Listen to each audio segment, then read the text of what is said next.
This is the Roots and All podcast, and I'm your host, Sarah Wilson. Join me as I talk about all aspects of gardening with some of the top horticulturists from around the world. Hello and welcome to Roots and All. This week I'm speaking to Juliette Goggin, perfumery consultant to some of the most recognised brands in the world, upcycling and reusing champion, owner of the cosmetics company Handmade by Juliette, and author of the books Handmade Beauty and Handmade Spa. We talk about how you can use plants from your garden to create products that are natural, inexpensive, easy to make, and that actually work. When I was a child, I was introduced to doing a bit of gardening, like lots of people who come on to talk to you on their podcast. And I remember growing in a little tiny patch of garden. And I, as I say, I was one of four, so we all had a bit of garden. And mine was the one that I actually grew things in. I'm not sure that my brothers really did. But I remember growing daffodils and radishes, which I thought were amazing because I seeded them and then they came up and you could eat them. And I think from that time on, I was very interested in flowers and plants and things. And I used to go around identifying those with my observer's book as we lived out in the country. When I was a bit older, I was lucky enough to get a job working for a fragrance manufacturer. The sort of people that most people don't realise exist because they make the perfume that goes into lots and lots of different things. And I was really lucky to work in what's called fragrance evaluation. And that also involved me travelling to the other headquarters occasionally of the company, which meant I went even to France and to Holland. And it was great. It was really, really interesting. So I learned about fragrance, how to describe it, how to memorise it, that sort of thing. And also, to a certain extent, the sort of what was commercially good. And that led me into working in product development, which I did, working for contract manufacturers and then eventually working for myself. So I suppose there's always been this kind of constant thread of working with fragrance products, natural products, that kind of thing. Later on, I really began to make my own products and also to write 3 books. The first thing I thought when I read your books is, are you doing yourself out of a job? Yes and no.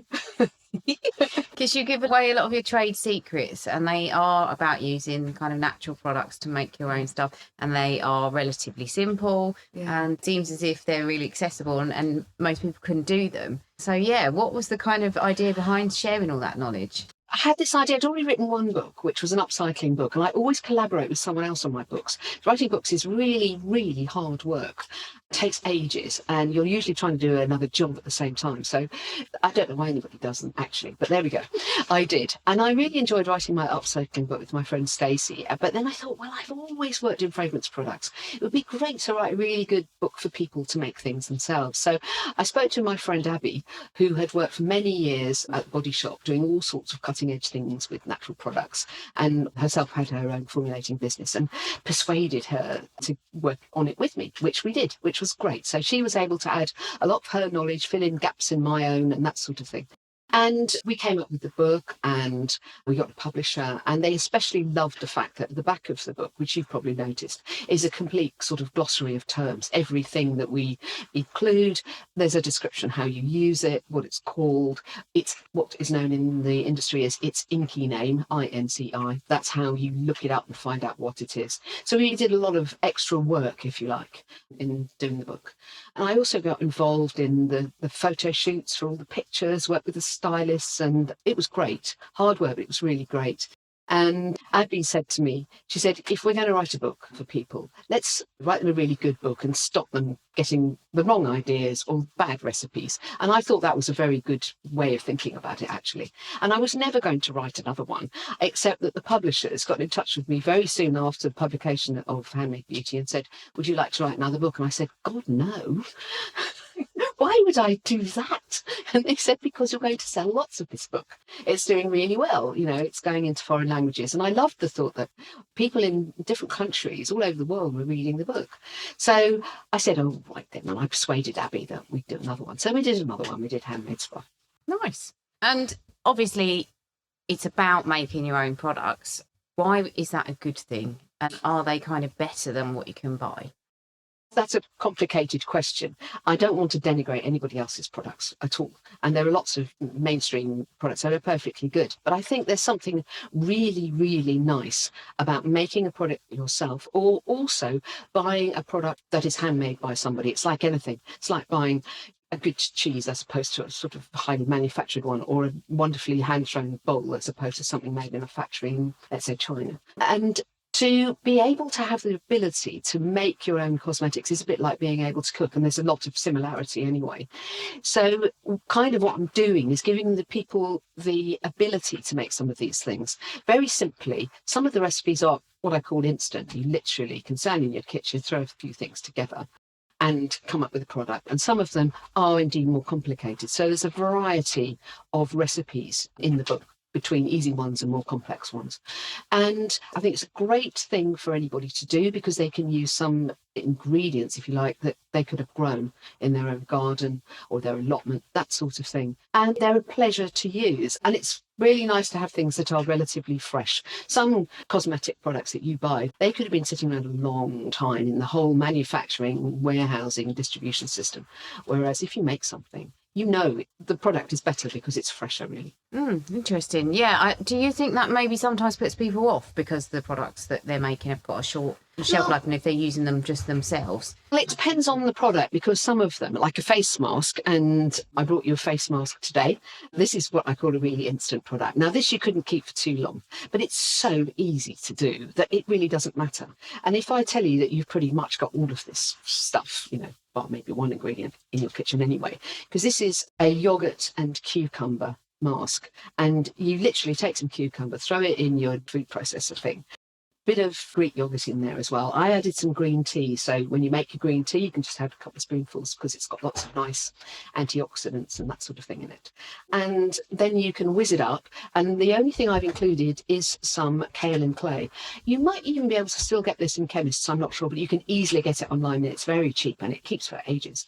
So then I just whiz it all up again with the kaolin clay, and you get this, which I'm going to pass it to you now. And the first thing you do is smell it. And what does it smell of? Oh, cucumbers. Exactly. Yes, really. Yeah. Wow. It does that all on its own. You could put some essential oil in there, but actually it really smells of cucumber. Yeah. And if you try it, if you just put a bit on, then it feels really cool, doesn't it? Yeah, it does. So you could use this as a face mask. I mean, we're here on a lovely, warm, sunny day. It feels really cooling. You'll find that it will set kind of because of the clay on your face, and it draws out impurities from the skin and things like that. And actually, I don't normally have a lot of trouble with my skin, but sometimes in the summertime, I find I get almost like little bumps under the skin, particularly on my forehead. And I use a mask like this and it gets rid of it. It really does, because the clay draws out from your skin. I was going to say, do you use your own products, because you've got very good skin? I always use my own products. Yeah, I do, even down to my own shampoo bars. That's an example of a really nice, fresh product. That's amazing. That smells gorgeous. It does, Yeah, because you could add an essential oil, but you genuinely don't need to. No. You can't believe that cucumbers smell so strong until you whiz them up like that. Do people want to just eat all your products, though? Is that a problem? Yeah. I don't know. I'm not sure it would do you too much harm. I don't know if you'd want it to, but I suppose if you only had a little bit, it would be fine. I mean, the kaolin clay, I think I can smell that coming through, but I used to have a horse, so I think we used to use it for that, probably in a poultice or something. Hot poultices on Yeah. horses. And kaolin clay is something that people used to use a lot in the past for things like poultices, which I don't know that anybody really knows much about them. No, I don't think so, and which would be really useful, because especially if you're gardening and you've got splinters, I'm guessing that would be ideal sort of thing. But that's a really good point. When I was a child, my mother used to put a poultice on if you had an insect bite. It was bread, I think, and it would sort of draw it out. It was really good. That's a useful tip as well. Another thing I brought you today as well, and this was sitting in my fridge until I popped over. This is a facial spritz. So it actually contains some fizzy mineral water. If you shut your eyes and just spray your face with it, because it's a hot day, it should feel very, very cooling.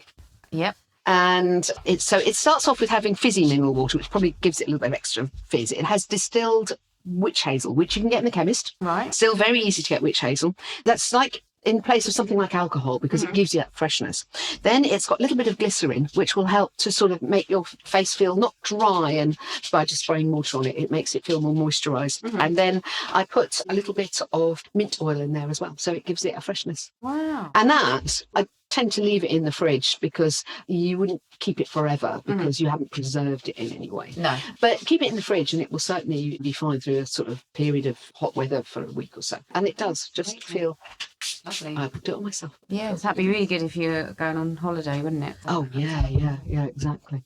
I brought you this as well. I thought you'd like this. This is really a good thing for anybody who does lots and lots of gardening, because it's a hand scrub, and it's foliating hand scrub. You could also use it on your feet if you wanted to, but I have used orange and lemon zest in here.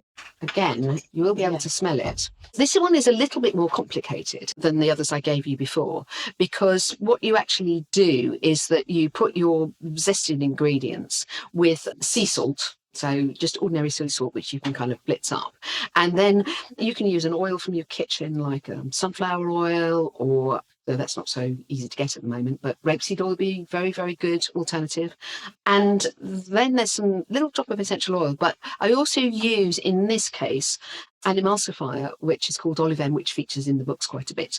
But you have to melt this. So all of this, you'd actually have to melt it in order to get it to combine together. And then what you have is a scrubby, look a bit like marmalade. Yeah, it does a bit. Yeah. The orange, because it's really, really orange, Yeah, comes from, colour. obviously, the orange rind that we've used. So if you put it on, you can feel it scrubbing, can't you? Because that's the salt. That's the salt doing that. The idea is this: you could use it on your hands. So if you've been out gardening and you've got really awful hands, especially if you've forgot to put your gardening gloves on. Yeah, a bit like mine. So you kind of work it in, and that will help to get rid of all the dirt and stuff. You can rub it all in around your cuticles, and that will sort them out as well. Genius, yeah. And we'll have to go and rinse it off now. That's the only thing. It's all right. We'll have to rinse it off. I don't know, I quite like it. Can I keep it? But, well, the only trouble is you'll find that your hands are a bit oily, because what's happened is you've now got oil and you've got sea salt on there, which is now sort of disappearing. But what it will do is it will make your hands feel really, really much smoother and more moisturised. It's very rare that you actually put something on your skin and you instantly feel that it's done something, but your gardener's hand cream does that. You instantly put it on. For me anyway, I put it on and I go, oh my, like, I can completely feel the difference. Yeah, the gardener's hand cream is one of those things, partly because it's called gardeners. There will be people who would never even pick it up because it's called gardeners, and people are literal minded. But actually, because of all the infused oils and things that go in it, it's got a lot of stuff that does a lot of healing. You're not allowed by cosmetic regulations to call things healing. But when you infuse something like comfrey and calendula that's in there, it's doing a job, actually, when you put it on. And the people who buy the gardener's hand cream come back and rebuy it because they really like it. There's so many bad kind of gardening things. Yeah, things that they're just rubbish. Yeah. Absolute rubbish. And they think if they put the word gardener on them, I mean, I go and pick them up sometimes in shops and can't you do any better than that? It's really, really rubbish. They are. Because they think it's just a cheap gift. Yeah. But you give somebody a gift that's better, and I deliberately price the hand cream so it isn't stupidly expensive because I want people to buy it. And they buy it and come back and buy it again. Yeah, I have to say I've done that. I've got stung loads of times buying hand products for gardeners, and they have been, without exception, rubbish. And so I wouldn't have bought yours because I would have just thought, oh, I don't think that's going to work based on previous experience. And then when you bought me one, I was like, oh my God, honestly couldn't believe it. It's so good.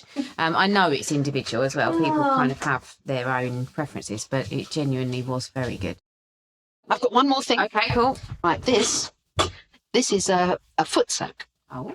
And so, could you get a bowl with some water in it? Yes. And I'm going to, you could put your foot in it if you wanted, but you don't have to. Right. But you can, otherwise because you'll see something when we put it in the water.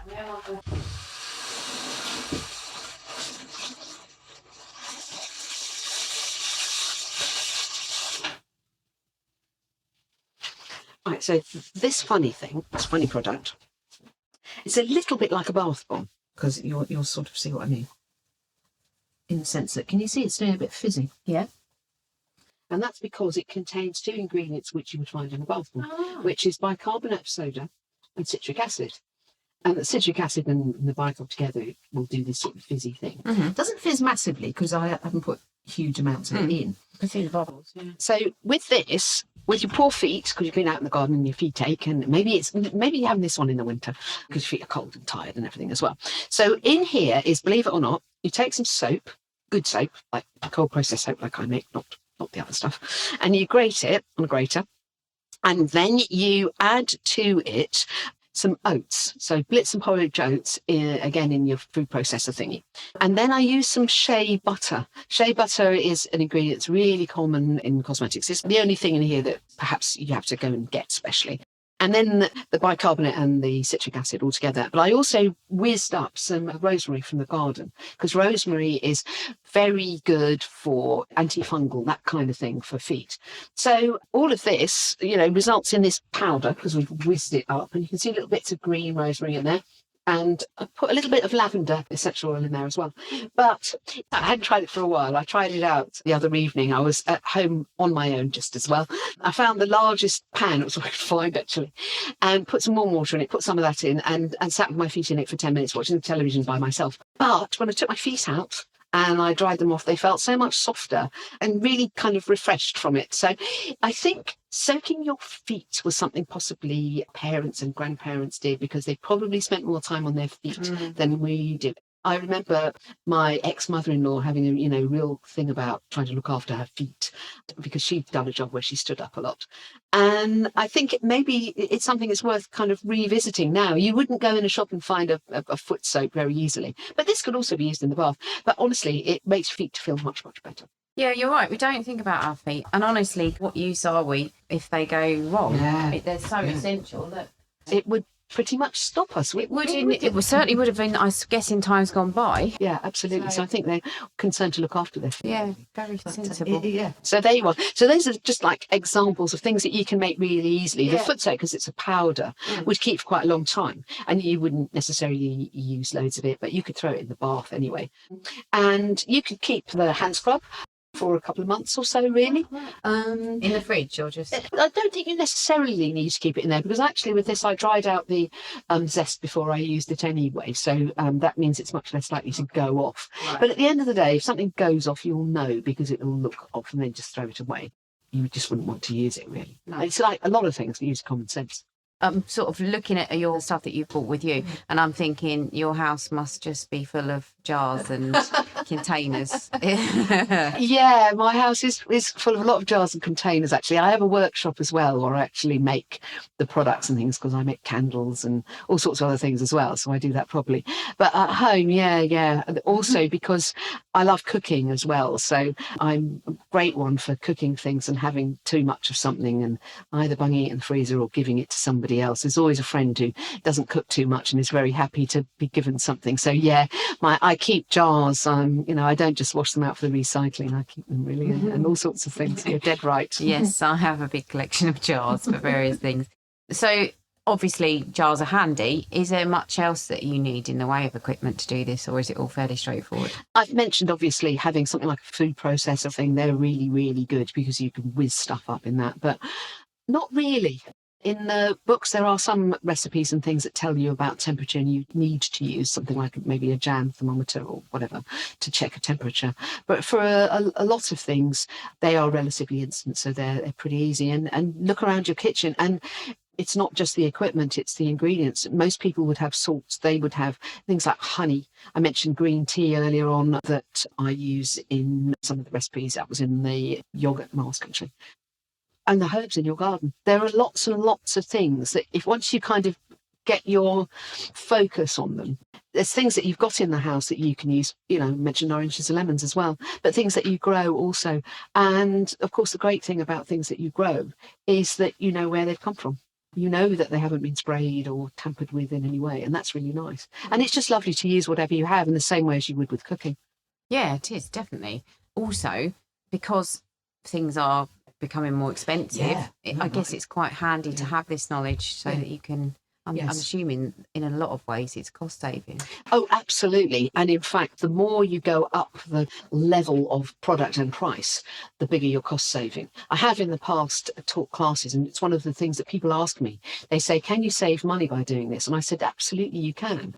You can buy very cheap products in supermarkets, which are made with cheap ingredients. Once you start buying really good products, they start costing you quite a lot of money. And many of the things in here, you've almost already got. You know, when you zest your orange or your lemon, you're going to use your juice for something else. You know, you're not throwing something away. And you can buy small amounts of things. You can buy even little tiny bottles of essential oil when you want to use those for some things, and they won't cost you an awful lot. And they go a really, really long way. And then actually, when you make something, you will be amazed at how cheap it is. 10 years ago, I was doing a program on Channel 4 called Super Scrimpers. And it was full of ideas to save you money. And we kind of need that again now. And I did a cost to make a lip balm. And my lip balm came out at something like about 15p, I think. Wow. And the nearest sort of alternative to buy, which was a natural product, was probably at the time about 3 or 4 quid. So there was an enormous saving to be made, actually. And when it comes to face creams, I would say the saving is even greater, because a good face cream will cost you a lot of money. And you might have to buy a few ingredients for that. But my goodness, you can just keep making face cream, and you can make it for other people. You can do all your Christmas presents by making it yourself. Moving on. Yes. Going on to the ingredients. Yeah. Obviously, you mentioned that you've got some things, you're probably going to find a lot of it around your house or your garden. There are some specialist things. Are they relatively easy to find, those ingredients? Really easy, yeah. These days, there are a lot of companies online who've set themselves up to sell small amounts of ingredients to people who are either small businesses or just the enthusiastic amateur. So frankly, you just Google in cosmetic raw materials and you'll get loads and loads of options. Very, very easy to find. And many of those websites will have recipe ideas and things as well. So there's an awful lot to discover. And I think it's a great thing as well, maybe for people to start doing with teenagers, because once you get teenagers into the idea that, you know, looking after your skin's a great thing to do and letting them understand what's involved, I think it's just lovely for them to be able to do it. It's another skill. And, you know, we need all the skills we can get these days, don't we? Yeah, that's very true. Obviously, you're incorporating items from the garden into it, and you've mentioned a few different ones. I guess you're looking more at herbs, are you? Is that the kind of, would that be your biggest resource? Because they're things that people can easily get and easily grow. So the sort of obvious herbs are ideally things like lavender, rosemary, the mints can use a lot. You can also grow things like calendula and infuse the petals, because I use a lot of infused oils in the products that I make. And it's very easy to do because you basically put the dried flowers, much better to use the dried flower than the fresh one, because you could get some kind of contamination and stuff. We may go off. So you want dried things into oils.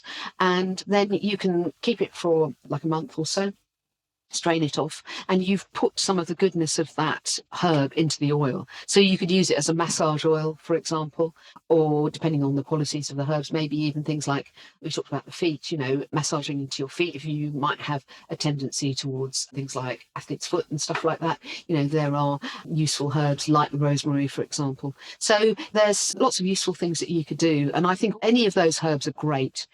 You can also grow things like aloe vera as a plant indoors. And the aloe vera that's inside, you know, when you break off a leaf, it's really, really good for burns and things like that. And sunburn, famously for sunburn. So, yeah, lots of things that people can try, really. It's interesting that you said about drying your herbs and things. Is there an easy way to do that? Because I think some people shy away from doing it because they're not quite sure. Yeah, I mean, most people don't have a huge kitchen where they can hang them from the ceiling or whatever. I do have, although I've got a modern boiler, I've still got effectively a boiler cupboard, and not everyone's got these really. And it's not like the old boiler cupboards. They were amazing because they were too hot, because the old boilers gave off an awful lot of heat. They were fantastic for drying things up, but the modern ones will still mean that you've got a warm cupboard. So that's what I would tend to do. When I'm drying something for a recipe, like I mentioned about the dried lemon and orange, you can put it in the oven on a really, really low heat, and that will dry it off. But with herbs, you want to dry them a bit more naturally. So try and find a place where you can perhaps you don't necessarily have to hang them from something, but you can just dry them on a tray. I have fondness for collecting old trays when I go to car boots. I use them a lot in my workshop because we're always pouring things and moving them around on trays. So whenever I see a tray in a charity shop or car boot, I'm straight for it, really. And all you need to do is just lay some newspaper or some kitchen paper, just something that they can sit on, and the flowers as well. Same kind of thing, really, and just put them out of the way somewhere where it's not cold, ideally a bit warm, and a heated room, and then leave them for a few days. And then once you can tell they're dry, then you can put them away, take off the petals, and get rid of the other bits. And my last question, well, I've got two, if you don't mind. My first one is there anything you need to be careful of doing or not doing? Well, you always need to be careful about, for example, pregnant women. So if you're going to be using essential oils in particular, look them up. Make sure that you haven't put something in that might be unsuitable for somebody who's pregnant. And there are specific ones that are not great when somebody's pregnant. And always be careful that you know what it is you're actually using. If you're out foraging for something, be sure it is what you think it is. And if you're in doubt, don't use it, because some things can be poisonous that look remarkably like a thing that isn't. So that's the only thing that I would say. I mean, I tend not to forage that much, really, for things outside. I grow what I probably want to use in the garden anyway, so I don't generally take those risks, but some people might. Yeah, fair enough. And also, the other question I was going to ask, my last question, is if you wanted to kind of convert someone into trying this, I wonder if you could just pick out perhaps one thing that they should try, or one thing that you think once people do it, they're really converted by it because it's so easy or so much better than what you can get. Well, I think there's something really, really magical about making a cream. Whenever I've taught classes in cosmetics, I tend to give them a variety of different things to make. But I think the thing that everybody wants to make is a cream, because it's a bit like making a mayonnaise. You put into a mayonnaise your egg and your oils and things and your mustard or whatever. And it does this amazing thing when it whizzes up and it turns into an emulsion. And that's what you have with cream. So with the cream, you've basically got your oils, maybe something like shea butter, and you've probably got some essential oil and an emulsifier. It's a bit more complicated because you do have to read a recipe, because you've got to cook your ingredients. And unless you genuinely keep it in the fridge, you need to use a preservative. But to make your own cream is really lovely. And then you can choose, once you've learned the basics, what essential oils you like, or maybe what essential oils particularly are good for your skin. And I think when you've done that, you think, I can actually make a cosmetic now. And it's such a lovely feeling. And I've seen it so many times when I've made it with people and we whiz it up and suddenly it turns into this thing. And I say, just try it. They say, how do you know it's done? Just try a bit and see. And they go, oh, wow, it's really lovely. And those are the things that cost you a lot of money in the shops, because they are gorgeous. And, the skincare companies are clever and they know how to make really lovely products and they have enticing marketing. But you can actually do it yourself. And then if you really want to have, and it suits your skin, patchouli in your face cream instead of rose or lime or something, you can actually choose what you really, really like. And I just think that's a lovely thing to be able to do. It is. It's very good. Excellent. So if people did want to find out more about you and your work, you can find me on Instagram. I'm Handmade by Juliette, and you can find my books, which are available online. Unfortunately, not the Handmade Spa anymore because it's out of print, which is really sad. But the Handmade Beauty, which is the one that has lots and lots of cosmetics recipes, that's still very much available. Thank you very much to Juliette for sharing her knowledge and also some of her beautiful products with me. Thanks to you for listening. And if you try any of Juliette's recipes, let me know. Before I move on to Dr. Ian Bedford, I wanted to ask a favour. I'm looking to do more with Roots and All, and I have quite a following. Lots of you kindly listen to the show, and I'm wondering where to go next with it because, honestly, I get bored easily and I like a new challenge. So is there anything you'd like to see me produce or become involved with? Do you have a burning desire to hear more audio content? More about a particular topic? Read written articles? See a Roots and All book, magazine, video channel? If you have any ideas, please email them to podcast@rootsandall.co.uk. It will take you 2 minutes to email your thoughts, which is nothing really, but I would very much appreciate it. Thank you. Now, over to Ian. The common gooseberry sawfly can be a troublesome pest of gooseberry, red and white currant bushes. In early spring, the adults, which have yellow bodies and black heads, emerge from pupae, having spent the winter months underground. They mate before the females fly off to lay their eggs on the underside of young leaves, usually within the centre of the bush and hidden from sight. The young larvae hatch and start voraciously feeding on the leaves, working their way upwards through the bush and defoliating the stems whilst they rapidly grow. After 2 to 3 weeks, these caterpillar-like larvae, which are green with black dots, are fully grown, and they descend down into the soil to pupate. If conditions are good, another 2 generations can occur before the end of the year. Controlling gooseberry sawfly in an environmentally friendly way is relatively easy if you keep a regular eye on the bushes. Disappearing leaves will indicate the location of the larvae, which can then be removed by hand. Regular turning over the soil around the base of the bushes will also help by exposing the sawfly pupae to insectivorous birds and other predators. You can download or listen to the podcast direct from the website rootsandall.co.uk. Please also check out my Patreon, where you can make a one-off donation or take out a monthly subscription to help support the podcast. Because if you enjoy the show, please help it continue. I also have a Gofundme where you can make a one-off donation. Even a one-off donation of £1 helps, and I'll be really grateful for your support. So please go to Patreon or Gofundme and search for Roots and All Podcast.